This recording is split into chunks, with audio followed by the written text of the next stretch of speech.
بسم اللہ الرحمن الرحیم الحمد للہ رب العالمین وصلی اللہ تعالی علی سیدنا محمد وعلی آلہ واصحابہ ومن تبعہم بإحسان اجمعین الی یوم الدین اما بعد الحمد للہ آج ہم کتاب العقائد کا دوسرا حصہ پڑھنے جا رہے ہیں۔ کل تقریباً آدھی کتاب ہم نے یا پھر آدھا رسالہ ہم نے مکمل کر لیا تھا۔ آج کتاب کی تکمیل کی طرف ہم جا رہے ہیں۔ ایک اہم بات میں آپ کو یہاں پہ ذکر کرنا چاہتی ہوں کہ جب ہم بزرگوں کی کتابیں پڑھتے ہیں تو ایک بات ذہن میں رکھنی چاہیے کہ اللہ والوں سے فیض پانے کے جو طریقے ہیں اس میں لکھا گیا ہے کہ یا تو بزرگ کی صحبت میں رہ کر ان سے فیض حاصل کیا جا سکتا ہے، کسی عالمی دین کی صحبت میں بیٹھ کے ان سے فیض حاصل کیا جا سکتا ہے، ان سے سیکھا جا سکتا ہے، یا پھر ان کے وصال کے بعد میں ان کی مزار مبارک پر حاضری دے کر توجہ کے ساتھ خاموشی کے ساتھ بیٹھ کر قرآن مجید کی تلاوت کر کے یا پھر اذکار کر کے ایصال ثواب پہنچا کے ان کی مزار پر بیٹھ کر اس فیض حاصل کیا جا سکتا ہے۔ تیسری بات یہ ہے کہ اگر انہوں نے کوئی کتاب چھوڑی ہے یا ان کی کوئی یادگار تصنیف ہے تو اس کو پڑھ کر ان سے صحبت حاصل کی جا سکتی ہے، یعنی کسی شخصیت سے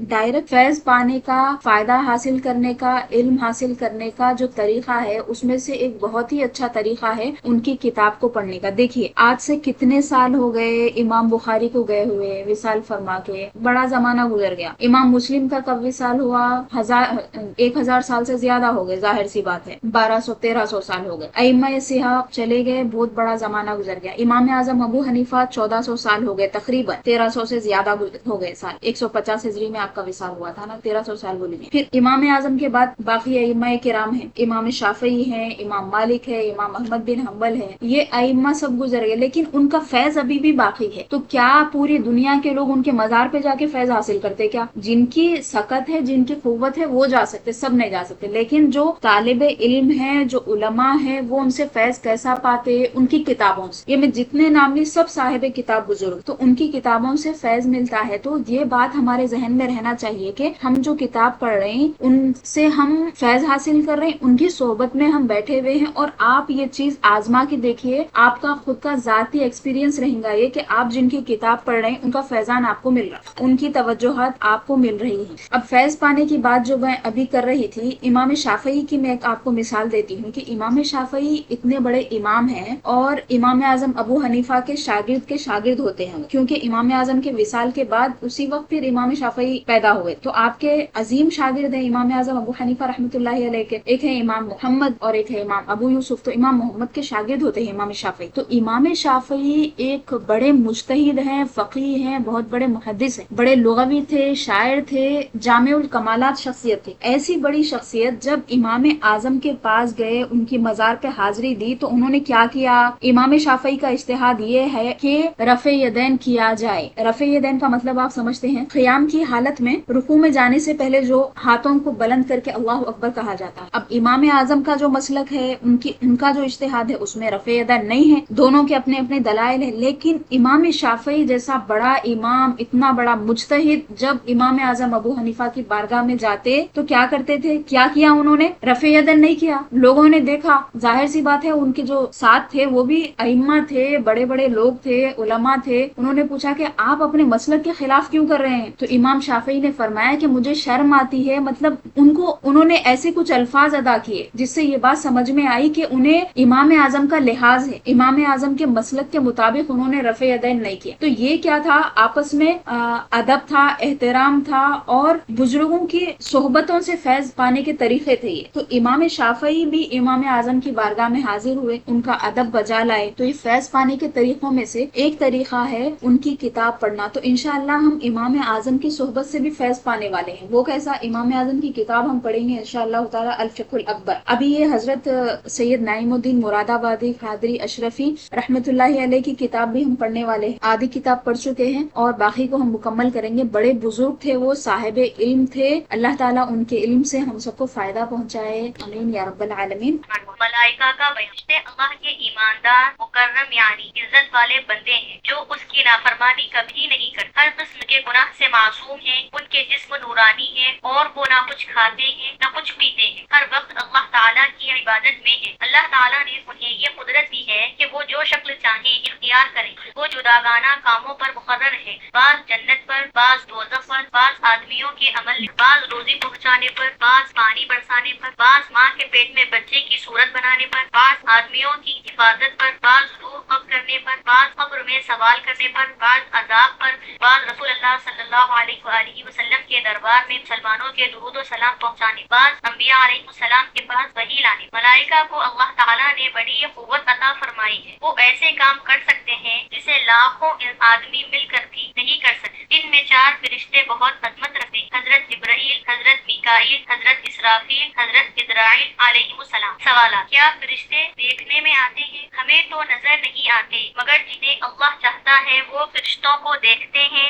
انبیاء انہیں ملاحظہ فرماتے ہیں، ان سے کلام ہوتا ہے۔ قبروں میں مردے بھی فرشتوں کو دیکھتے ہیں اور بھی جسے اللہ تعالیٰ چاہے دیکھ سکتا ہے۔ ہر آدمی کے ساتھ ایک ہی فرشتہ عمر بھر ان کے عمل لکھا کرتا ہے یا نیک اور بدی، نیکی اور بدی کے لکھنے والے علیحدہ علیحدہ ہیں اور رات کے علیحدہ ہیں اور دن کے علیحدہ۔ کل فرشتے کتنے ہیں؟ جواب: بہت ہیں، ہمیں اس کی تعداد معلوم نہیں۔ فرشتوں کے بارے میں حضرت فرما رہے ہیں کہ ایک مسلمان کا عقیدہ یہ ہونا چاہیے کہ فرشتے اللہ تعالیٰ کی مخلوق ہیں، نورانی مخلوق ہیں، بڑے ایماندار ہیں، اللہ تعالیٰ نے ان کو بڑی عزت سے نوازا ہے، اللہ تعالیٰ کی کبھی وہ نافرمانی نہیں کرتے، معصیت نہیں کرتے، یعنی اللہ تعالیٰ جو حکم دیتا ہے وہ کرتے ہیں، برخلاف جنوں اور انسانوں کے۔ جنوں کو اللہ تعالیٰ حکم دیا، انسانوں کو حکم دیا، دونوں کو مکلف بنایا، یعنی جو احکام آسمان سے اللہ نے نبیوں کے ذریعے نازل فرمائے ہیں تو وہ کس پہ لاگو ہوئے؟ وہ انسانوں پہ اور جنوں پہ لاگو ہوئے، وہ دوسروں پہ لاگو نہیں ہوئے، یعنی درختوں پہ لاگو نہیں ہوئے، پتھروں پہ لاگو نہیں ہوئے، نہ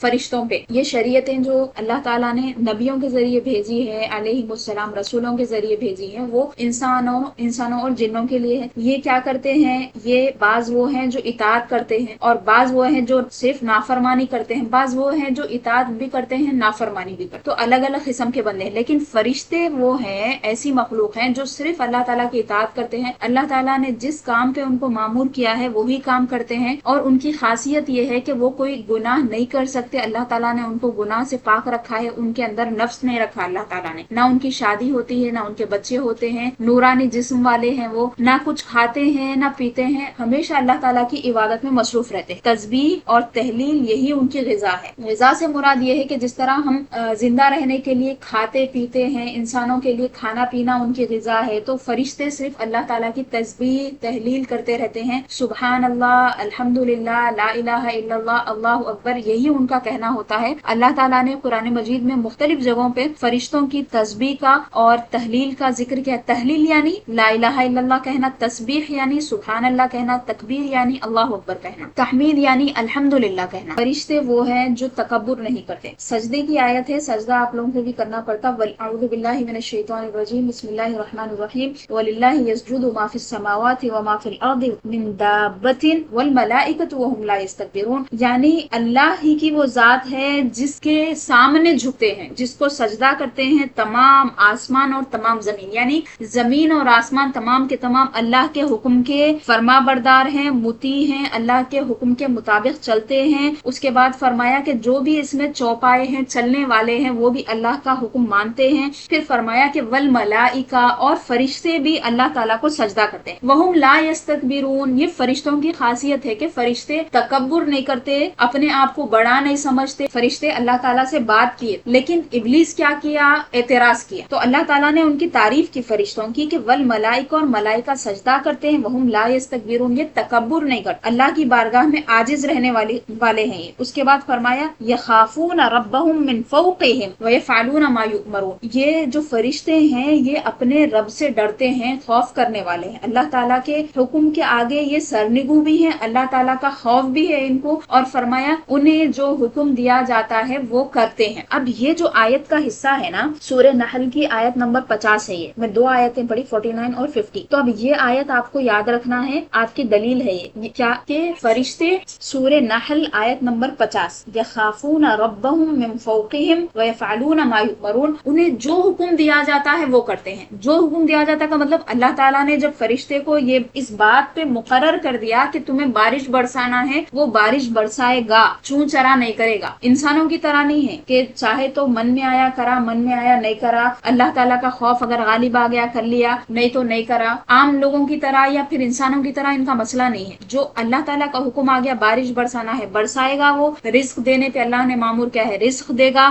بادلوں کو کے اوپر اللہ تعالیٰ نے اس کو معمور کیا ہے بادلوں کا کو کدھر سے کدھر لے جانا ہے وہ کرے گا، اور اللہ تعالیٰ نے انسانوں کی شکلیں بنانے پر اس کو مقرر کیا ہے، ماں کے پیٹ میں شقی ہے سعید ہے لکھنے پر وہ کرے گا۔ اسی طرح انسانوں کی حفاظت کے لیے اللہ تعالیٰ نے مقرر کیا ہے۔ تفسیر میں یہاں تک آیا ہے کہ اللہ تعالیٰ نے ہر انسان کے ساتھ متعدد فرشتے متعین کیے ہوئے ہیں، اس کے سر کی طرف فرشتے ہیں، اس کے سامنے پیچھے دائیں بائیں اتنے فرشتے مقرر کیے ہوئے ہیں، یہاں تک آیا ہے تفسیر۔ ایک آیت کی تفسیر میں فرشتوں کا جب ذکر آیا تو رسول اللہ صلی اللہ علیہ وسلم نے فرمایا کہ ایک آدمی کے لیے متعدد فرشتے اللہ تعالیٰ نے مقرر فرمائے ہیں تاکہ وہ اس کی حفاظت کریں۔ یعنی ہم جو یہاں پہ آرام سے گھومتے پھرتے ہیں، سکون سے زندگی گزارتے ہیں، تو یہ ایسے ہی نہیں ہو رہا، یہ عبث نہیں ہے، اللہ تعالیٰ نے ایسے پیدا کر کے چھوڑ دیا نہیں، بلکہ اللہ تعالیٰ نے ایک مکمل انتظام کیا، اور خود اس نے فرمایا کہ افحسبتم انما خلقناکم عبثا وانکم الینا لا ترجعون، کیا تم یہ سمجھتے ہو کہ ہم نے تمہیں یوں ہی بیکار کے پیدا کر دیا ہے؟ اس کے بعد فرمایا کہ تم ہمارے پاس پلٹ کر نہیں آؤ گے، اگرچہ کہ سیاق وہاں پہ الگ ہے، بات کس کی چل رہی ہے کہ تمہیں مرنے کے بعد اٹھنا ہے،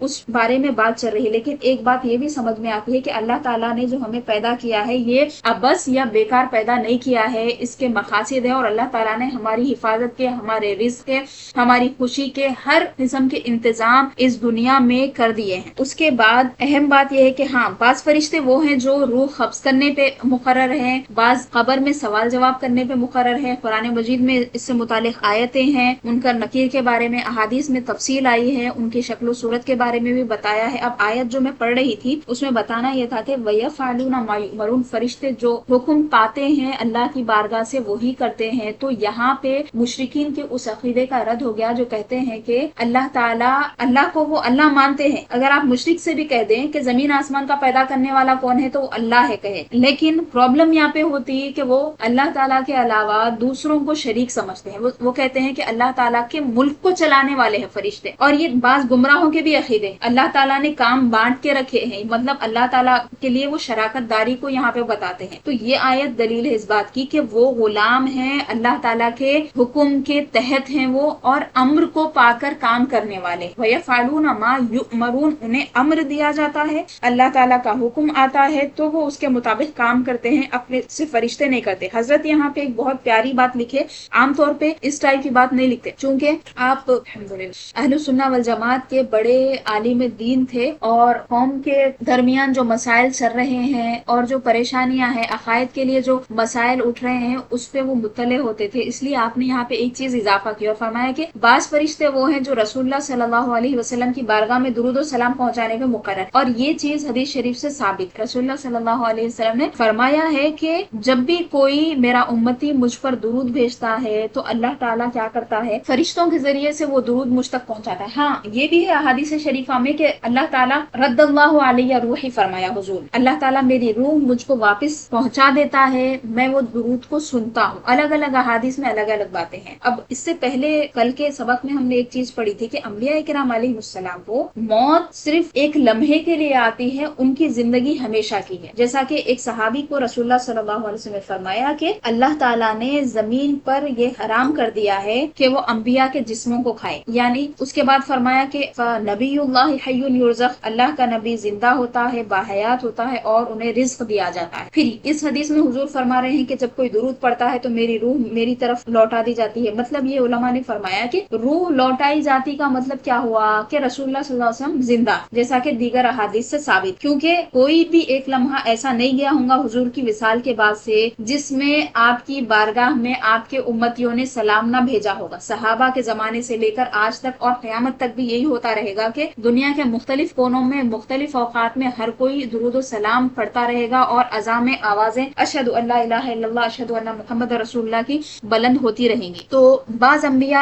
بعض ملائکہ ایسے ہیں، فرشتے ایسے ہیں جو خاص اس کام پر مامور ہیں کہ وہ لوگوں کے درودوں کو لکھیں، اور حدیث میں یہ بھی آیا ہے کہ وہ چاند چاندی کی تختی پہ سونے کے قلم سے یا اسی قسم کے کوئی کلمات ہے وہ درود کو لکھتے ہیں اور رسول اللہ صلی اللہ علیہ وسلم کی بارگاہ میں پیش کرتے ہیں. ایک حدیث میں آیا ہے کہ جمعرات کو وہ پیش کرتے ہیں اور کہتے ہیں کہ یا رسول اللہ فلاں بن فلاں نے، والد کے نام کے ساتھ ذکر کیا جاتا ہے، فلاں بن فلاں نے آپ کی بارگاہ میں درود بھیجا. تو اللہ تعالیٰ نے رسول اللہ صلی اللہ علیہ وسلم کے لیے یہ سب انتظامات فرمائے ہیں، شاہانہ انتظام حضور کے بارگاہ کے، کہ فرشتے آپ کی بارگاہ میں سونے کے قلم اور چاندی کی تختیاں لے کر حاضر ہوتے ہیں اور امتیوں کے اعمال اور ان کے پڑھے گئے بھیجے گئے درود رسول اللہ صلی اللہ علیہ وسلم کو بتاتے ہیں. ملائکہ کی خاص قسم ہے جو حضور کی بارگاہ میں سلام کو پیش کرتے ہیں، صلاۃ و سلام کو. اور اہم فرشتے جو ہیں ان کے بارے میں حضرت نے فرمایا کہ 4 فرشتے ہیں، حضرت جبرائیل، میکائیل، اسرافیل اور اسرائیل علیہم السلام. اللہ تعالیٰ نے ان کا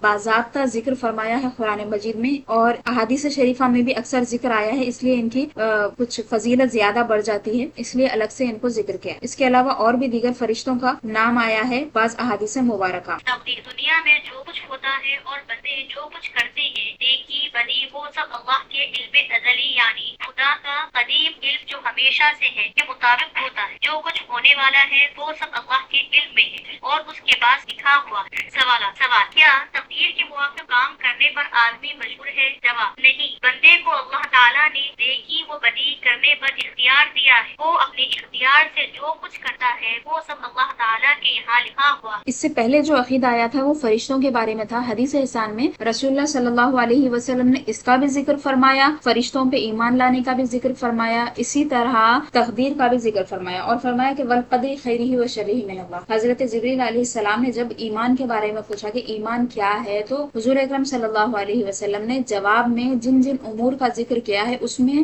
آخر میں تقدیر کا ذکر کیا کہ یہ عقیدہ بندے کو رکھنا ہے کہ تقدیر اللہ کی طرف سے ہے، چاہے اچھی ہو چاہے بری ہو، اور اس بات کا یقین رکھنا ہے کہ وہ اللہ تعالیٰ کے علم میں ہے. اللہ تعالیٰ نے اس کے پیدا ہونے سے پہلے ہی اس کو لکھ دیا تھا. اہل سنت والجماعت کا عقیدہ یہ ہے کہ اچھی اور بری تقدیر اللہ کی طرف سے ہے. اب اس میں بعض دوسرے عقائد بھی ہیں دوسرے لوگوں کے، لیکن اہل سنت والجماعت کا یہی عقیدہ ہے. بعض لوگ یہ کہتے ہیں کہ اچھی جو چیز ہوتی ہے وہ اللہ کی طرف سے ہوتی ہے، بری چیز شیطان کی طرف سے ہوتی ہے. تو ایسا نہیں ہے، بلکہ فی الحقیقت اچھا یا برا جو بھی ہونا ہے وہ من اللہ ہے، لیکن کام جو کیا جا رہا ہے وہ نفس یا شیطان کی طرف سے ہو سکتا. جیسا کہ اللہ تعالیٰ نے فرمایا کہ کل من عند اللہ، ایک جگہ فرمایا کہ سب اللہ تعالیٰ کی طرف سے، اچھی یا بری تقدیر جو ہے وہ اللہ کی طرف سے، کل من عند اللہ. اور ایک جگہ فرمایا کہ یہ زمین میں جو فساد ہے، ظہر الفساد فی البر والبحر، سمندر میں اور خشکی میں جو فساد ہے وہ فساد کیوں ہوا ہے؟ فرمایا بما کسبت ایدیکم، تمہارے ہاتھوں نے جو کیا ہے. تو دیکھیں یہاں پہ اللہ تعالیٰ یہ بھی فرما رہا ہے کہ سب اللہ کی طرف سے ہے، اور یہ بھی فرما رہا ہے کہ تمہارے ہاتھوں کا کیا ہوا. اس کا مطلب کیا ہوا؟ تو اس کا مطلب یہی ہوا کہ تقدیر میں سب اللہ نے لکھا ہے، اچھا اور برا جو بھی ہونا ہے اللہ نے لکھا ہے. تقدیر میں لوح محفوظ میں سب لکھا ہوا ہے، لیکن کام جو کر رہا ہے وہ اس کا ذمہ دار ہے، کیونکہ وہ اپنے ارادے سے کام کر رہا ہے. اسی لیے وہ اچھا کام کرے گا تو اس کو ثواب ملے گا، اور برا کرے گا تو اس پر اس کی پکڑ ہوگی. اتنی بات میرے خیال سے آپ لوگوں کو واضح ہو گئی ہوگی تقدیر کے بارے میں اور اچھے اور برے اعمال کے بارے میں. یہاں پہ ایک سوال دیے حضرت، وہ اچھا دیے کہ تقدیر کے موافق کام کرنے پر آدمی مجبور ہے کیا؟ تو یہاں جبریہ کے عقائد کا آپ نے رد کیا کہ بندہ مجبور نہیں ہے، بلکہ بندے کو قدرت حاصل ہے کام کرنے پر. وہ چاہے تو اچھا کر سکتا ہے، چاہے تو برا کر سکتا ہے. لہٰذا وہ یہ نہیں کر سکتا کہ یہ نہیں کہہ سکتا کہ اللہ تعالیٰ نے لکھ دیا تھا اس لیے میں نے یہ برائی کی، اللہ تعالیٰ نے لکھ دیا تھا اس لیے میں نے اس طرح کیا. اچھی اور بری تقدیر اللہ تعالیٰ کی طرف سے ہے. موت اور قبر کا بیان. ہر شخص کی عمر مقرر ہے، نہ اس سے گھٹے نہ بڑھے. جب وہ عمر پوری ہو جاتی ہے تو ملک الموت علیہ السلام اس کی جان نکال لیتے. موت کے وقت مرنے والے کے داہنے بائیں جہاں تک نظر جاتی ہے فرشتے ہی فرشتے دکھائی دیتے. مسلمان کے پاس رحمت کے فرشتے، کافر کے پاس عذاب. مسلمانوں کی روح کو فرشتے عزت کے ساتھ لے جاتے ہیں، کافر کی روح کو عذاب کے فرشتے حقارت کے ساتھ لے جاتے. روحوں کے رہنے کے لیے مقامات مقرر ہیں، نیکوں کے لیے علیحدہ، بدوں کے لیے علیحدہ، مگر وہ کہیں ہو جسم سے ان کو تعلق باقی رہتا ہے. اس کی ایذا سے ان کو تکلیف ہوتی ہے. قبر پر آنے والوں کو دیکھتے ہیں، ان کی آواز سنتے ہیں. مرنے کے بعد روح کسی دوسرے بدن میں جا کر پھر پیدا نہیں ہوتی. یہ جاہلانہ خیال ہے. اسی کو آوا کون کہتے ہیں. موت یہی ہے کہ روح جسم سے جدا ہو جائے، لیکن جدا ہو کر وہ فنا نہیں ہو جائے. دفن کے بعد قبر مردے کو دباتی ہے. جب دفن کرنے والے دفن کر کے واپس ہو جاتے ہیں تو مردہ ان کے جوتوں کی آواز سنتا ہے۔ اس کے بعد دو فرشتے زمین چیرتے آتے ہیں، ان کی صورتیں ڈراؤنی، آنکھیں نیلی کالی، ایک کا نام منکر اور دوسرے کا نام نکیر ہے۔ وہ مردے کو اٹھا کر بٹھاتے ہیں اور اسے سوال کرتے ہیں۔ پہلا سوال کہ تیرا رب کون ہے، دوسرا تیرا دین کیا ہے، تیسرا حضور علیہ السلام کی طرف اشارہ کر کے پوچھتے ہیں تو ان کے حق میں کیا کہتا ہے۔ مسلمان جواب دیتا ہے میرا رب اللہ ہے، میرا دین اسلام ہے، یہ اللہ کے رسول ہیں، اشہد ان لا الہ الا اللہ وحدہ لا شریک لہ واشہد ان محمدا عبدہ ورسولہ۔ فرشتے کہتے ہیں ہم جانتے تھے کہ تو یہی جواب دے گا۔ پھر اس کی قبر روشن اور فراغ کر دی جاتی ہے۔ آسمان سے ایک منادی ندا کرتا ہے میرے بندے نے سچ کہا، اس کے لیے جنتی فرش بچھاؤ، جنتی لباس پہناؤ، جنت کی طرف دروازے کھول، جنت کے دروازے کھول کے جاتے ہیں جس سے جنت کی ہوا اور خوشبو آتی رہتی ہے۔ اور فرشتے اس سے کہتے ہیں کہ اب تو آرام۔ کافر ان سوالوں کا جواب نہیں دے سکتا اور ہر سوال کے جواب میں کہتا ہے کہ میں نہیں جانتا۔ آسمان سے ندا کرنے والا ندا کرتا ہے کہ یہ جو اٹھا ہے اس کے لیے آگ بچھاؤ، آگ کا بچھونا بچھاؤ، آگ کا لباس پہناؤ اور دوزخ کی طرف دروازہ کھول دو، اس سے دوزخ کی گرمی اور لپٹ آتی ہے۔ پھر اس پر فرشتے مقرر کر دیے جاتے ہیں جو لوہے کے بڑے بڑے گرزوں سے مارتے ہیں اور عذاب کرتے۔ سوالات۔ سوال آغا کون کو کون لوگ مانتے؟ جواب ہندو۔ سوال کیا قبر ہر مردے کو دباتی ہے؟ جواب انبیاء صلوات اللہ علیہم مستثنی ہیں، ان کے سوا سب مسلمانوں کو بھی قبر دباتی ہے اور کافروں کو، لیکن مسلمانوں کو دبانا شفقت کے ساتھ ہوتا ہے، جیسے ماں بچے کو سینے سے لگا کر چمٹائے، اور کافر کو سختی سے، یہاں تک کہ اس کی پسلیاں ادھر سے ادھر ہو جاتی۔ سوال کیا کچھ لوگ ایسے بھی ہیں جن سے قبر میں سوال نہیں ہوتا؟ جواب ہاں، جن کو حدیث میں مستثنی کیا ہے، جیسے انبیاء علیہ السلام اور جمعہ اور رمضان میں مرنے والے مسلمان۔ سوال قبر میں عذاب فقط کافر پر ہوتا ہے یا مسلمان پر؟ جواب کافر تو عذاب ہی میں رہیں گے اور بعض مسلمان گناہگار پر بھی عذاب ہوتا ہے۔ مسلمانوں کے صدقات، دعا، تلاوت قرآن اور دوسرے ثواب پہنچانے کے طریقوں سے اس میں تخفیف ہو جاتی ہے اور اللہ تعالیٰ اپنے کرم سے اس عذاب کو اٹھا دیتا ہے۔ بعض کے نزدیک سلمان پر سے قبر کا عذاب جمعے کی رات آتے ہی اٹھا دیا جاتا ہے۔ سوال جو مردے دفن نہیں کیے جاتے ان سے بھی سوال کیا جاتا ہے؟ جواب ہاں، اور وہ دفن کیا جائے یا نہ کیا جائے یا اسے کوئی جانور کھا جائے، ہر حال میں اسے سوال ہوتا ہے، اور اگر قابل عذاب ہے تو عذاب بھی۔ بسم اللہ الرحمن الرحیم۔ یہ بڑی تفصیل کے ساتھ قبر کے بارے میں اور قبر کے عذاب کے بارے میں، سوالات کے بارے میں حضرت بیان کر دیے۔ میرے کو ضرورت نہیں دکھ رہی اس پہ زیادہ بولنے کی، لیکن ایک دو اہم باتیں ہیں۔ پہلی بات تو یہ ہے کہ قبر کا عذاب جو ہے وہ حق ہے۔ اسی طرح مومنوں کو اللہ تعالیٰ جنت کی نعمتیں وہاں پر اس کا احساس عطا فرما دیتا ہے۔ جنت کے دروازے کھول دیے جاتے ہیں اور جہاں تک اس کی نظر جاتی ہے وہاں تک اسے نعمتیں ہی نعمتیں دکھائی دیتی ہیں، یعنی آدمی محسوس کرنے لگتا ہے گویا کہ وہ جنت میں ہے۔ ظاہر سی بات ہے جنت میں داخلہ بعد میں ہونا ہے حساب کتاب کے بعد، اسی طرح دوزخ میں بھی آدمی کو داخلہ حساب کتاب کے بعد ہونا ہے، یہ قیامت کے بعد کی چیزیں ہیں۔ لیکن موت کے فوری بعد جو ہوتا ہے وہ یہ ہوتا ہے کہ سوال جواب کے بعد میں اللہ تعالیٰ اسے نیک ہوگا اگر تو جنت کی خوشبو اس کو سنگائی جاتی ہے اور دروازے اس کے لیے کھول دیے جاتے ہیں اور آدمی اللہ تعالیٰ کی نعمتوں کو محسوس کرنے لگتا ہے۔ اس کے برعکس ایک گناہگار یا پھر کافر یا مشرک کو دوزخ کے دروازے کھول دیے جاتے ہیں اور آگ کی لپیٹیں آتی ہیں اور واقعتاً اس کو عذاب ہوتا ہے۔ واقعتاً اس کو جہنم کا عذاب الگ رہے گا لیکن یہ قبر کا عذاب الگ ہے۔ تو بعض لوگ ایسے بھی ہیں جو عذاب قبر کے منکر ہیں۔ تو اہل سنت والجماعت کا عقیدہ ہمیں یاد رکھنا ہے اور یہ بتانا ہے، حتیٰ کہ بعض علماء بھی اس کا رد کر دیے، قبر کا کوئی عذاب ہی نہیں ہوتا، اس طرح بول دیے۔ صرف نعمتیں جس طرح محسوس ہوتی ہیں، نعمتیں آدمی کھانا پینا شروع نہیں کر دیتا قبر میں، نعمتوں کا احساس ہوتا، اسی طرح قبر میں اس کو صرف احساس ہوتا، عذاب نہیں ہوتا۔ تو اس طرح سے تعویل کر کے لوگ قبر کے عذاب کا انکار کر دیے، حالانکہ احادیث شریفہ میں اس کی تفصیل آئی ہے۔ الگ الگ احادیث میں حضور نے قبر کے عذاب کے بارے میں بتایا ہے۔ ایک حدیث تو آپ لوگوں نے سنی ہوگی جو جو چغل خور کے بارے میں ہے، اور پیشاب کے خطروں سے جو نہیں بچتا تھا، احتیاط نہیں کرتا، صاف صفائی سے نہیں رہتا تھا، اس کے بارے میں رسول اللہ صلی اللہ علیہ وسلم ایک خبر کے پاس سے گزر رہے تھے، دونوں کو عذاب ہو رہا، تو حضور نے ایک درخت کی ٹہنی کو توڑا، 2 ٹکڑے کیے اور دونوں کے خبر پہ لگا دیا اور فرمایا کہ کیا تم جانتے ہو ان کو کس لیے عذاب ہو رہا تھا؟ پھر فرمایا کہ وما يعذبان فی کبیر او کما قال صلی اللہ علیہ وسلم، یہ کسی بڑی چیز کی وجہ سے عذاب میں گرفتار نہیں ہوئے تھے، بلکہ ان میں سے ایک جو تھا وہ لا یستتر من البول، پیشاب کرنے میں وہ احتیاط نہیں کرتا تھا، چھینٹے اچھلتے تھے یا پھر جو بھی احتیاط کرنا تھا صفائی کی وہ نہیں کرتا۔ دوسرا جو تھا فکان یمشی بالنمیمہ، وہ نمیمہ کرتا تھا، نمیمہ ایک کے پاس جاتا، اس کی انفارمیشن نکالتا، باتیں کرتا میٹھی میٹھی، پھر نکال کے دوسرے کو لے جا کے وہ لگا دیتا، اس کے پاس کی باتیں نکال کے اور ایک کے پاس لے جا کے لگا دیتا، تو یہ جو حرکت کرتا تھا اس وجہ سے خبر میں عذاب ہو رہا تھا واقعتاً۔ تو خبر کا عذاب جو ہے یہ جہنم کے عذاب سے مختلف ہے، لیکن خبر کا عذاب برحق ہے، سانپوں کا بھی ذکر ہے، بچھوؤں کا بھی ذکر ہے، حتیٰ کہ بعض لوگوں نے جس طرح نیکوکاروں کی خبریں کھلنے پر ان کے کفن کو صحیح سلامت دیکھا، چہرہ تر و تازہ دکھا، تھوڑی سی مار لگ گئی تو خون نکل گیا، بزرگوں کے واقعات ہیں، اسی طرح خبر کے عذاب کو بھی لوگوں نے آنکھوں سے دیکھا ہوا ہے۔ تو یہ آنکھوں سے دیکھنے کی بات تو الگ ہے، ہم تو اسی وقت ایمان لا لیے تھے، بس رسول اللہ صلی اللہ علیہ وسلم فرمائے صحابہ نے ایمان لایا، رسول اللہ صلی اللہ علیہ وسلم کے زمانے میں انہوں نے جس طرح غیب کی چیزوں پہ ایمان لایا تھا وہ چیزیں ہم تک پہنچ گئی، ہم ایمان لائے، اور اضافی چیز یہ ہوئی کہ ہم تو رسول اللہ صلی اللہ علیہ وسلم کا بھی دیدار نہیں کیے، حضور پہ بھی ایمان لائے۔ یہ ایک اضافی چیز تھی جس کے بارے میں حضور نے فرمایا کہ میں میرے بھائیوں سے ملنے کا مشتاق ہوں۔ بات تھوڑی سی طویل ہو رہی لیکن بات میں سے بات آئی، بہت پیاری بات ہے اس لیے سنا رہی ہوں۔ حضور نے فرمایا کہ میں میرے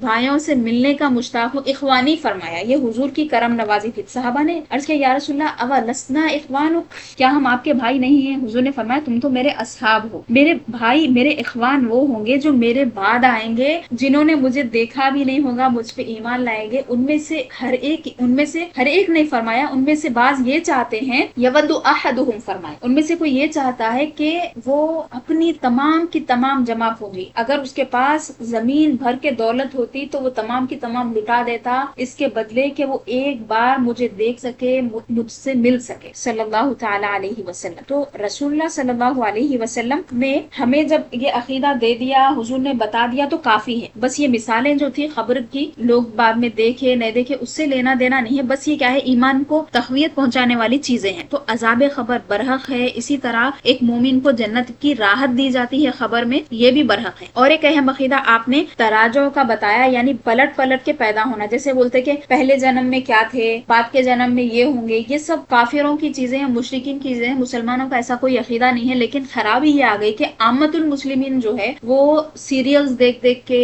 ٹی وی کی لت کی وجہ سے اور کافروں کے ساتھ اٹھنے بیٹھنے کی وجہ سے، اگر ظاہری طور پہ فزیکلی اٹھنے بیٹھ رہے نہیں بھی تو مسلسل ان لوگوں کو اسکرین پہ دیکھنے کی وجہ سے ان کی باتیں سن سن کی یہ چیزیں سیکھ لے رہے ہیں، اور ان کو پتا بھی نہیں چل رہا کہ کہاں پہ مار کھا رہے ہیں، کہاں پہ عقیدہ خراب ہو جا رہا، کچھ بھی ان کو عطا پتا نہیں ہے، اور اتنے کفریات وہ بکتے ہیں۔ ایک موٹا میں کفر ان کا بتاتی ہوں جو عام طور پہ مطلب زبان زد عام ہو گیا، مسلمان بھی بول، میں میرے کانوں سے سنی، میں پریشان ہو گئی کہ ایک مسلمان ایسے کیسے بول سکتا ہے، کیا اللہ تعالیٰ بھی معاف نہیں کریں گا ایسا کریں گے؟ تو یہ عقیدہ نہیں، خطرناک چیز ہے یہ۔ اللہ تعالیٰ نے فرمایا کہ اگر کوئی، رسول اللہ صلی اللہ علیہ وسلم نے فرمایا کہ اللہ تعالیٰ فرماتا ہے کہ من ذا الذی یتعلی علیہ، اگر کوئی شخص کہتا ہے کہ اللہ تعالیٰ اس کو معاف نہیں کرے گا، تو حضور نے فرمایا کہ اللہ تعالیٰ فرماتا ہے کہ کون ہے وہ جو میرے بارے میں اس طرح کی بات کرتا ہے، میں نے فلاں کو بخش دیا اور اس کو گرفتار کر لیا، یعنی اللہ تعالیٰ اس کو معاف کر دیتا ہے جس کے بارے میں کہا گیا کہ اللہ اس کو معاف نہیں کرے گا۔ یعنی اللہ تعالیٰ کی بخشش، اللہ تعالیٰ کی مغفرت، اس کی جو عظیم شان ہے، اس کے سامنے ہلکی اور خراب بات کرنا ہے۔ اللہ تعالیٰ کی شان میں بعض لوگ یہ سمجھتے کہ رسول اللہ صلی اللہ علیہ وسلم، سنیت کا مطلب یہ سمجھتے کہ حضور کی شان میں بے ادبی نہیں ہونا، حضور کی بارگاہ کا ادب رہنا، اللہ تعالیٰ کی شان میں کچھ بھی بول دے سکتے، انتہائی معیوب چیز۔ ہاں، اللہ تعالیٰ کی محبت میں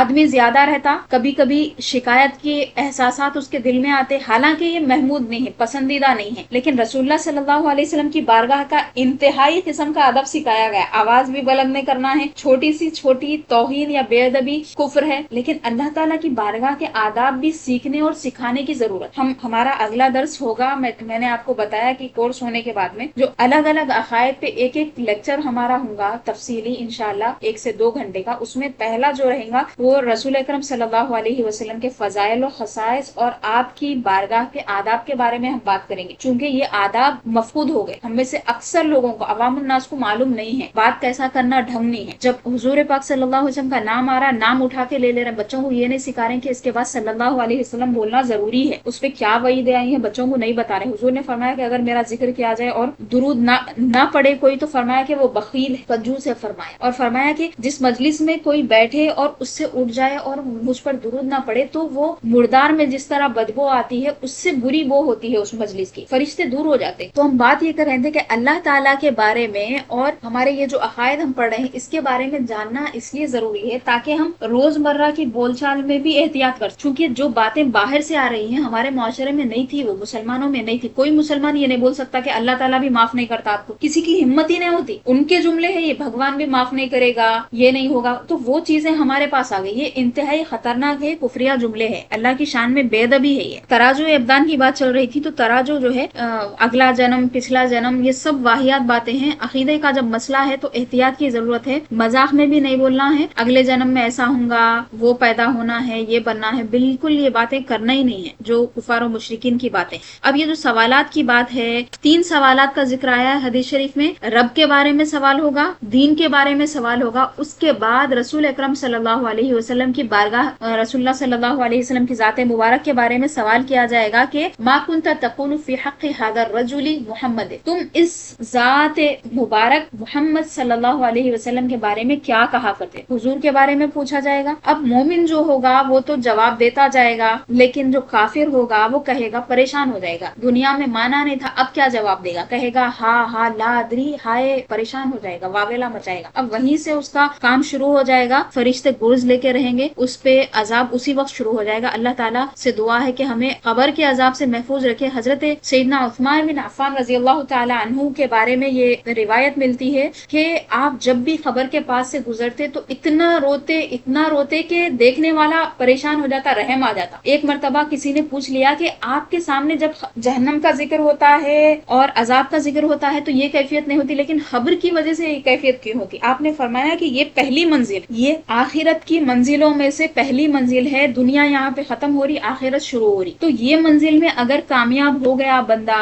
تو آگے کامیاب ہوگا. اگر یہاں پہ پھنس گیا، یہاں پہ گرفتار عذاب ہو گیا، یہاں پہ اللہ تعالیٰ کے فرشتوں کو جواب نہیں دے سکا، تو پھر گیا. آگے کی منزلیں اور مشکل سے مشکل ہوتے جائیں گی. تو عذاب قبر سے حفاظت کے لیے بھی دعا کرنے کا طریقہ ہے، اور بلکہ حدیث شریفہ میں رسول اللہ صلی اللہ علیہ وسلم کے کلمات بھی ہیں. تو عذاب قبر سے بچنے کی دعا کرنا بہت ضروری ہے. جس طرح ہم دوزخ سے بچنے کی دعا کرتے ہیں، عذاب قبر سے بھی بچنے کی دعا کرنا بہت ضروری. ایک اور اہم عقیدہ حضرت نے یہاں پہ یہ بیان کیا کہ قبر جو مردے کو دباتی ہے، کیا ہر ایک کو دباتی ہے؟ سب کو دباتی ہے حدیث شریف میں. تو سب کو بول تو بعض لوگوں کو یہ غلط فہمی ہو جاتی، انبیاء علیہ السلام کو نہیں دباتی، یہ ذہن میں رکھنا بہت ضروری ہے. سب کو دباتی ہے حدیث میں، لیکن انبیاء کا الگ سے ذکر آیا ہے. ان کا معاملہ بالکل الگ ہے، لوگوں کی طرح معاملہ نہیں ہے. اللہ تعالیٰ نے ان کو مستثنا رکھا ہے. اور اسی طرح انبیاء کرام علیہ السلام سے خبر میں سوال جواب نہیں ہوں گے. اور ایک اہم عقیدہ اہل سنت والجماعت کا یہ ہے کہ جو مسلمان پر خبر میں عذاب ہوتا ہے، گناہ گار مسلمان پر، تو اس کے عذاب کی تخفیف کروائی جا سکتی ہے. مختلف واقعات سے بزرگوں کی یہ چیز ثابت ہے، بلکہ احادیث شریفہ سے بھی ثابت ہے. اور رسول اللہ صلی اللہ علیہ وسلم نے اپنے ایک صحابی کو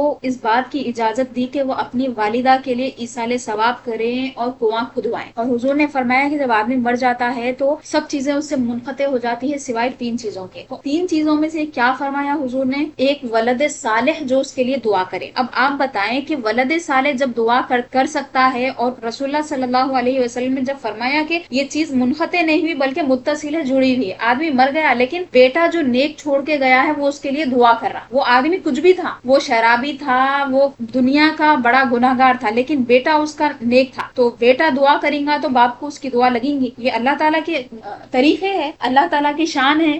اللہ تعالیٰ جیسا چاہتا ویسا کرتا. تو بات کیا چل رہی تھی؟ حضور نے فرمایا کہ ولد صالح یدعو له، ایسا نیک لڑکا جو اس کے لیے دعا کرے. تو یہ چیز منقطع نہیں ہوتی فرمائے حضور. جب حضور نے فرما دیا کہ منقطع نہیں ہوتی تو یہ کوئی بھی اعتراض نہیں کر سکتا کہ ایصال ثواب بدعت ہے. ایصال ثواب کرنا ایک نیا کام ہے جو رسول اللہ صلی اللہ علیہ وسلم کے زمانے میں نہیں تھا. یہ بالکل احادیث سے ثابت ہے، چاہے وہ کسی کو کھانا کھلانا ہو، پانی پلانا ہو، کسی کی مالی مدد کرنا ہو، کسی بھی قسم کا ثواب ہو. اسی طرح قرآن مجید کی تلاوت ہو، درود شریف پڑھنا ہو. بہت سارے واقعات ایسے ہیں کہ خبر پر سورہ اخلاص قل هو اللہ احد پڑھا گیا، سورہ فاتحہ پڑھا گیا، اور درود شریف پڑھا گیا. بعد میں اس خبر والے نے آ کے یہ اطلاع دی کہ اس کے خبر پر سے عذاب اٹھا لیا گیا. اور حضور نے فرمایا کہ جب کوئی کسی قسم کا ذکر یا اذکار کر کے مردوں کو ایصال ثواب کرتا ہے تو ان کے پاس جو ہدایا پہنچتے ہیں، حضور نے فرمایا کہ ان کے پاس ہدایا تمہارے اس طرح پہنچتے ہیں جیسے تم ایک دوسرے کو کھانے وغیرہ طباخ میں پیش کرتے ہو، یعنی ڈش میں سجا کر جس طرح ہم ہمارے کسی عزیز کو اور جاننے پہچاننے والوں کو اور ہمارے پڑوسیوں کو جس طرح ہم کھانا پیش کرتے ہیں، تو حضور نے فرمایا کہ جس طرح تم اہتمام کے ساتھ کھانا پیش کرتے ہو اسی طرح بہت ہی اہتمام کے ساتھ طباخ میں رکھ کر تمہاری وہ نیکیاں یا پھر وہ اذکار جو ہدایا تم پیش کرتے ہو وہ مردوں کو پیش کیے جاتے ہیں اور مردے اس پر فخر کرتے ہیں. تو وہ بالکل الگ دنیا ہے، وہ بسی ہوئی دنیا ہے. اب بہت سارے لوگ ایسے ہیں جو مرنے کے بعد پورا قصہ ختم ہو جاتا سمجھتے ہیں، حالانکہ قصہ وہاں سے شروع ہوتا ختم نہیں ہوتا. بات تو یہاں تک پہنچ گئی، حضور نے فرمایا کہ مردے آپس میں بات چیت بھی کرتے ہیں. نیا مردہ آتا ہے تو وہ بات کرتے ہوئے کہتے ہیں کہ فلاں کے بیٹے کی اور شادی ہونے کی تھی، فلاں کی بیٹی کی حدیث شریف میں الفاظ ہیں. بات کرتے ہیں، دنیا کی خبریں بھی لیتے ہیں. ان کی نئی زندگی شروع ہو گئی، ختم نہیں ہوئی. اگر کوئی سمجھ رہا کہ سب ختم ہو گیا مسئلہ یہاں پہ، تو یہ تو پھر عقیدے کی خرابی ہے. کفار کا عقیدہ ہے، مسلمانوں کا نہیں ہے ویسا عقیدہ. اب یہ جو جتنے آپ کو ایصال ثواب کرنا بدعت ہے کہہ کے اپنے بزرگوں، نانا نانی، دادا دادی، اوپر تک کے مرحومین جن کے والد یا والدہ مرحوم ہیں یا خاندان میں دیگر مرحومین ہیں، ماہانہ فاتحہ ہوتی تھی پہلے ہمارے گھروں میں. سب کے اہل سنت والجماعت کے گھر میں فاتحہ ہوتی. کیا ہوتی تھی؟ سب جمع ہوتے تھے، ایک مرتبہ قرآن مجید مکمل ختم ہوتی تھی. اس کے بعد میں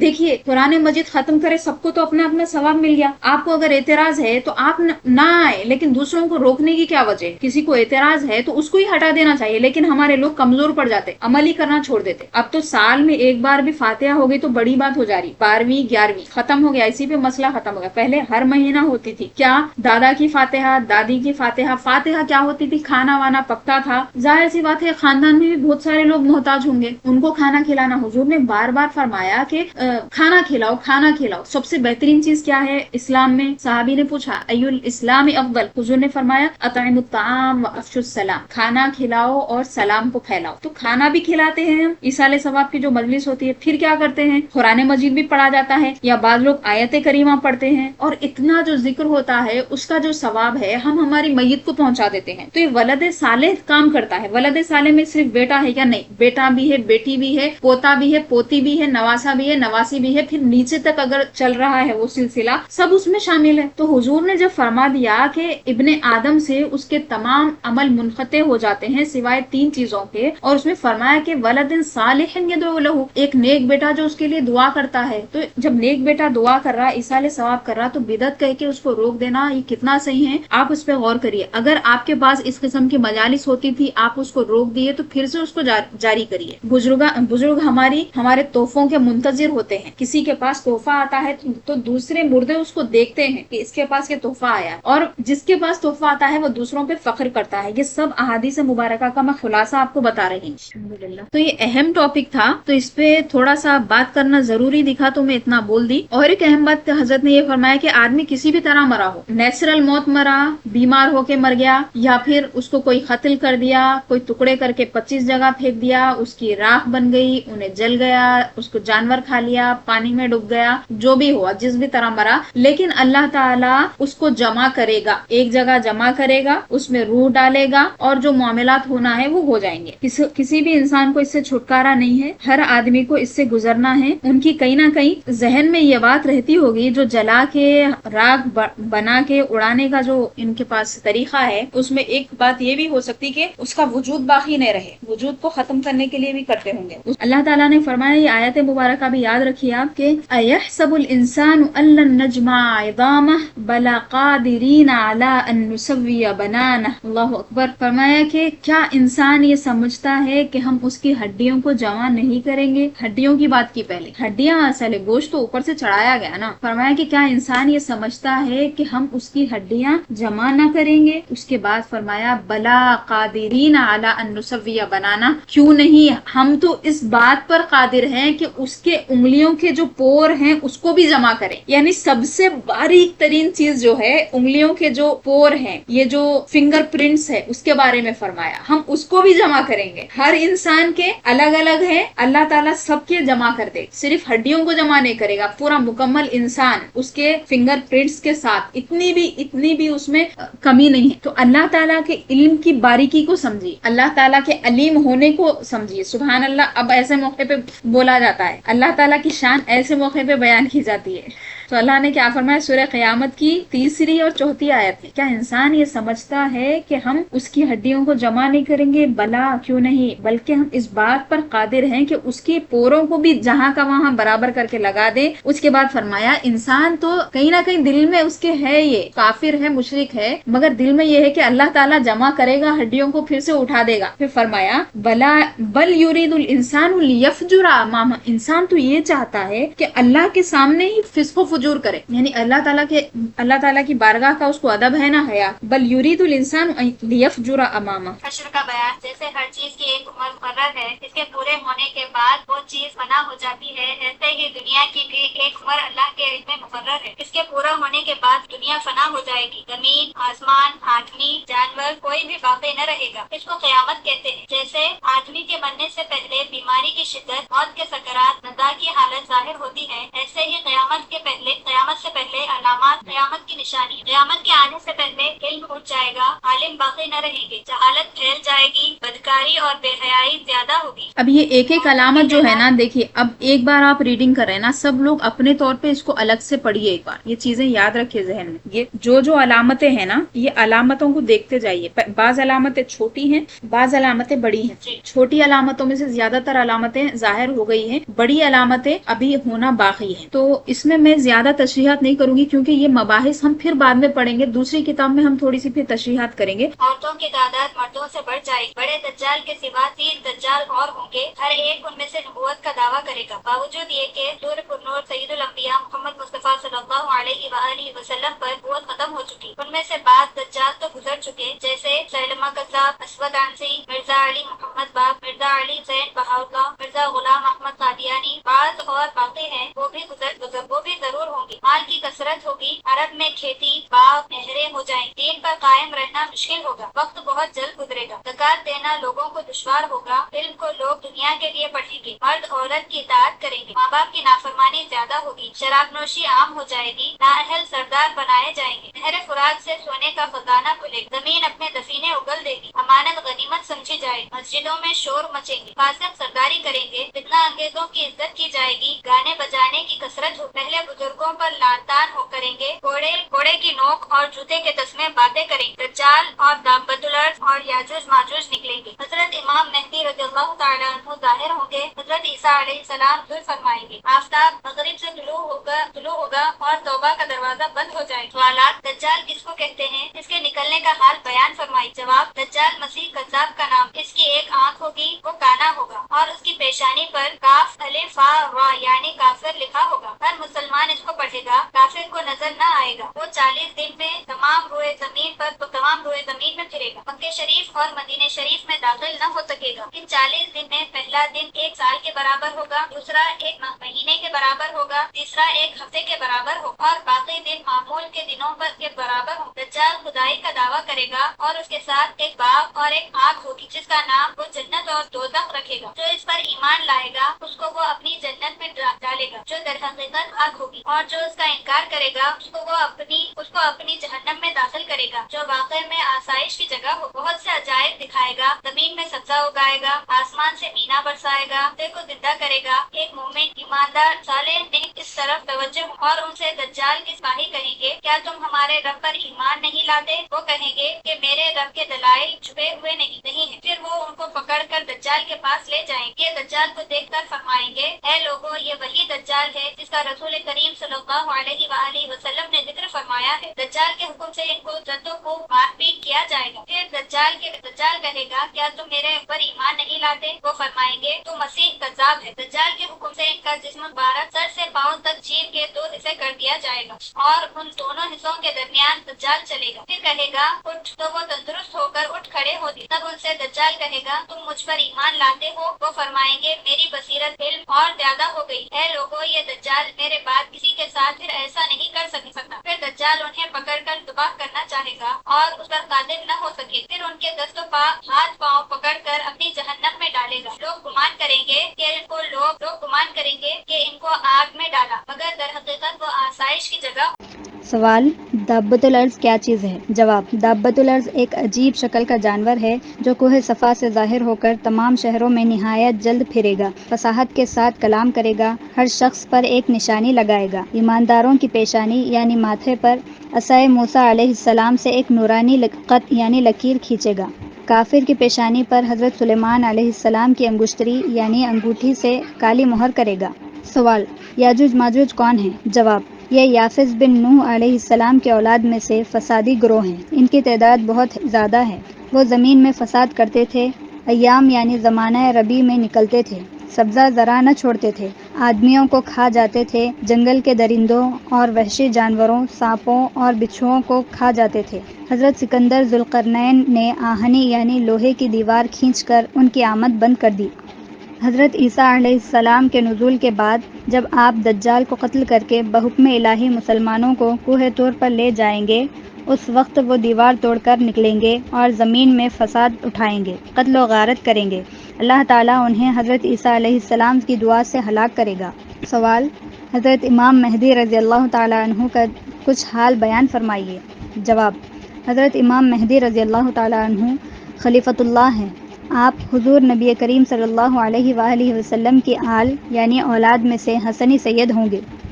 جب دنیا میں کفر ہر طرف پھیل جائے گا اور اسلام حرمین شریفین یعنی مکہ شریف اور مدینہ شریف کی طرف سمٹ جائے گا، اولیاء یعنی خدا کے پیارے بندے، ابدال یعنی اولیاء کے خاص طبقے کو کہتے ہیں، جب ان میں سے ایک کی وفات ہوتی ہے، اللہ تعالیٰ دوسرے ابدال کو ان کا قائم مقام کرتا ہے، وہاں کو ہجرت کر جائیں گے۔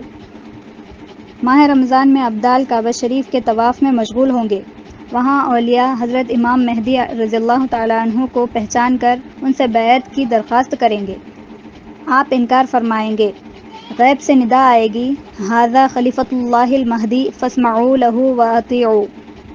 یہ اللہ کے خلیفہ مہدی ہیں، ان کا حکم سنو اور اطاعت یعنی فرما برداری کرو۔ لوگ آپ کے دست پر بیعت کریں گے، وہاں سے مسلمانوں کو ساتھ لے کر شام تشریف لے جائیں۔ آپ کا زمانہ بڑی خیر و برکت کا ہوگا، زمین عدل و انصاف سے بھر جائے گی۔ حضرت مسیح علیہ السلام کے نزول کا مختصر حال بیان کیجیے۔ جواب: جب دجال کا فتنہ انتہا کو پہنچ چکے گا اور وہ ملعون تمام دنیا میں پھر کر شام میں جائے گا، اس وقت حضرت عیسیٰ علیہ السلام دمشق کی جامع مسجد کے مشرقی مینارے پر شریعت محمدیہ کے حاکم اور امام یعنی پیشوا، عادل یعنی منصف و مجدد ملت ہو کر نزول فرمائیں۔ آپ کی نظر جہاں تک جائے گی وہاں تک آپ کی خوشبو پہنچے گی اور آپ کی خوشبو سے دجال پگھلنے لگے گا اور بھاگے گا۔ آپ دجال کو بیت المقدس کے قریب مقام لد میں قتل کریں گے۔ ان کا زمانہ بڑی خیر و برکت کا ہوگا، مال کی کثرت ہوگی، زمین اپنے خزانے نکال کر باہر کرے گی، لوگوں کو مال سے رغبت نہ رہے گی، یہودیت، نصرانیت اور تمام باطل دینوں کو آپ مٹا دیں گے۔ آپ کے عہد مبارک میں ایک دین ہوگا، اسلام، تمام کافر ایمان لے آئیں اور ساری دنیا اہل سنت ہوگی۔ امن و امان کا یہ عالم ہوگا کہ شیر بکری ایک ساتھ چریں گے، بچے سانپوں سے کھیلیں گے، بغض و حسد کا نام و نشان نہ رہے گا۔ اس وقت آپ کا نزول ہوگا، فجر کی جماعت کھڑی ہوتی ہو، آپ کو دیکھ کر امام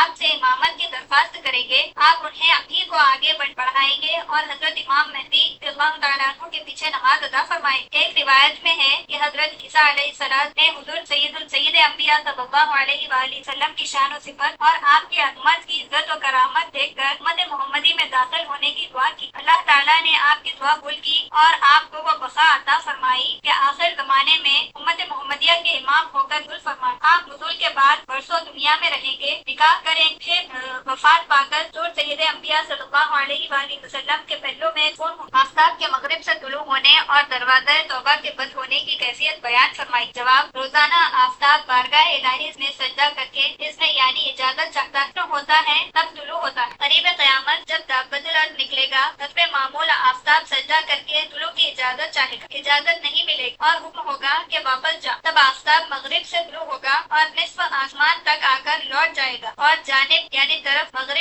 مغرب غروب کرے گا۔ اس کے بعد سورج سابق مشرق سے طلوع کیا کرے گا، آفتاب کے مغرب سے طلوع کرتے ہی توبہ کا دروازہ بند کر دیا جائے گا، پھر کسی کا ایمان لانا مقبول نہ ہوگا۔ قیامت کب قائم ہوگی؟ جواب، اس کا علم تو خدا کو، ہمیں اس قدر معلوم ہے کہ جب یہ علامتیں ہو چکیں گی اور روئے زمین پر کوئی خدا کا نام لینے والا باقی نہ رہے گا، تب حضرت اسرافیل علیہ السلام بحکم الہی سورج ٹوٹ اٹھے گی۔ اس کی آواز اول تو بہت نرم ہوگی اور دم بدم بلند ہوتی جائے، لوگ اس کو سنیں گے اور بے ہوش ہو کر گر پڑیں گے، مر جائیں، زمین و آسمان اور تمام جہان فنا ہو جائے گا۔ پھر جب اللہ تعالیٰ چاہے گا، حضرت اسرافیل کو ادا کرے گا اور دوبارہ سور اٹھنے کا حکم دے، سور اٹھتے ہی پھر سب کچھ موجود ہو جائے گا، مردے قبروں سے اٹھیں گے، نامہ اعمال ان کے ہاتھوں میں دے کر محشر میں لائے جائیں گے، وہاں جزا اور حساب کے لیے منتظر کھڑے ہوں گے۔ آفتاب نہایت تیزی پر اور سروں سے بہت قریب بقدر ایک دیے ہوگا، شدت گرمی سے بھیجے کھولتے ہوں گے، کثرت سے پسینہ آئے گا، کسی کے ٹخنے تک، کسی کے گھٹنے تک، کسی کے گلے تک، کسی کے منہ تک، مثل لگام کے ہر نفس کے حسب حال و اعمال ہوگا۔ پھر پسینہ بھی نہایت بزار اس حالت میں طویل یعنی لمبا عرصہ یعنی زمانہ گزرے گا، 50,000 سال کا تو وہ دن ہوگا اور اسی حالت میں آدھا گزر جائے۔ لوگ بارشیں تلاش کریں گے جو اس مصیبت سے نجات دلائے اور جلد حساب شروع ہو۔ تمام انبیاء کے پاس حاضری ہوگی لیکن کاربراری نہ ہوگی۔ آخر میں حضور پرنور سید انبیاء رحمت عالم محمد مصطفیٰ صلی اللہ علیہ وآلہ وسلم کے حضور فریاد لائیں گے اور شفاعت کی درخواست کریں گے۔ حضور پرنور سید انبیاء محمد مصطفیٰ صلی اللہ علیہ وآلہ وسلم فرمائیں گے، انا لہا، میں اس کے لیے موجود۔ یہ فرما کر حضور پرنور صلی اللہ علیہ وآلہ وسلم بارگاہ الہی میں سجدہ کریں گے۔ اللہ تعالیٰ کی طرف سے ارشاد ہوگا، یا محمد ارفع راسک قل تسمع وسل تعطى واشفع تشفع، اے محمد صلی اللہ علیہ وآلہ وسلم سجدے سے سر اٹھائیے، بات کہیے، سنی جائے گی، شفاعت کیجیے، قبول کی جائے گی۔ حضور کی ایک شفاعت تو تمام اہل محشر کے لیے جو شدت ہول اور طول یعنی دیر تک ٹھہرنا وہ خوف سے فریاد کر رہے ہوں گے اور یہ چاہتے ہوں گے کہ حساب فرما کر ان کے لیے حکم دے دیا جائے، اب حساب شروع ہو۔ میزان عمل میں اعمال تولے جائیں گے، اعمال نامے ہاتھوں میں ہوں، اپنے ہی ہاتھ پاؤں بدن کے اعضاء اپنے خلاف گواہی دے، زمین کے جس حصے پر کوئی عمل کیا تھا وہ بھی گواہی کو تیار ہوگا۔ جب پریشانی کا وقت ہوگا، کوئی یار نہ غمگسار، نہ بیٹا باپ کے کام آ سکے گا، نہ باپ بیٹے کی۔ اعمال کی پرستش ہے، زندگی بھر کا کیا ہوا سب سامنے ہے، نہ گناہ سے مکر سکتا ہے، نہ کہیں سے نیکیاں مل سکتی۔ اب بے کسی کے وقت میں دستگیر بے کساں حضور پرنور محبوب خدا محمد مصطفیٰ صلی اللہ علیہ وآلہ وسلم کام آئیں اور اپنے نیاز مندوں اور امیدواروں کی شفاعت یعنی سفارش فرمائیں۔ حضور کی شفاعتیں کئی طرح کی ہوں، بہت لوگ تو آپ کی شفاعت سے بے حساب جنت میں داخل ہوں گے اور بہت لوگ جو دوزخ کے مستحق ہوں گے حضور کی شفاعت سے پورے دوزخ سے بچیں گے، اور جو گناہگار مومن دوزخ میں پہنچ چکے ہوں گے وہ حضور کی شفاعت سے دوزخ سے نکالے جائیں گے۔ اہل جنت بھی آپ کی شفاعت سے فیض پائیں گے، ان کے درجات بلند کیے جائیں گے۔ باقی اور انبیاء و مرسلین و صحابہ و شہداء و علماء و اولیاء اپنے متوسلین یعنی وسیلہ رکھنے والے کی شفاعت کریں۔ لوگ علماء کو اپنے تعلقات یاد کرائیں گے۔ اگر کسی نے عالم کو دنیا میں روح کے لیے پانی لا کر دیا ہوگا تو وہ بھی یاد دلا کر شفاعت کی درخواست کرے گا اور وہ اس کی شفاعت کرے گا۔ محشر کے احوال یعنی خوف، آفتاب کی نزدیکی سے بھیجے کھولنے بدگزار پسینوں کی تکالیف اور ان مصیبتوں میں 1000 برس کی مدت تک مبتلا اور سرگرداں رہنے کا جو بیان فرمایا یہ سب کے لیے ہے، یا اللہ تعالیٰ کے کچھ بندے اس سے مستثنا بھی ہے؟ جواب، ان احوال میں سے کچھ بھی انبیاء و اولیاء و عطیاء و صلحاء کو نہ پہنچے گا، وہ اللہ تعالیٰ کے کرم سے ان سب آفتوں سے محفوظ ہوں گے۔ قیامت کا 50,000 برس کا دن جس میں نہ ایک لقمہ کھانے کا میسر ہوگا، نہ قطرہ پینے، نہ ایک جھونکا ہوا کا، اوپر سے آفتاب کی گرمی اڑ رہی ہوگی، نیچے زمین زمین کی تپش، اندر سے بھوک کی آگ لگی ہوگی، پیاس سے گردنیں ٹی جاتی ہوں، سال ہا سال کی درد، کھڑے کھڑے بدن کیسا دکھا ہوا ہوگا، شدت خوف سے دل پھٹے جاتے ہوں گے، انتظار میں آنکھیں اٹھی ہوں گی، بدن کا پردہ لرزتا ہو۔ وہ طویل دن اللہ تعالیٰ کے فضل سے اس کے خاص بندوں کے لیے ایک فرض نماز کے وقت سے زیادہ ہلکا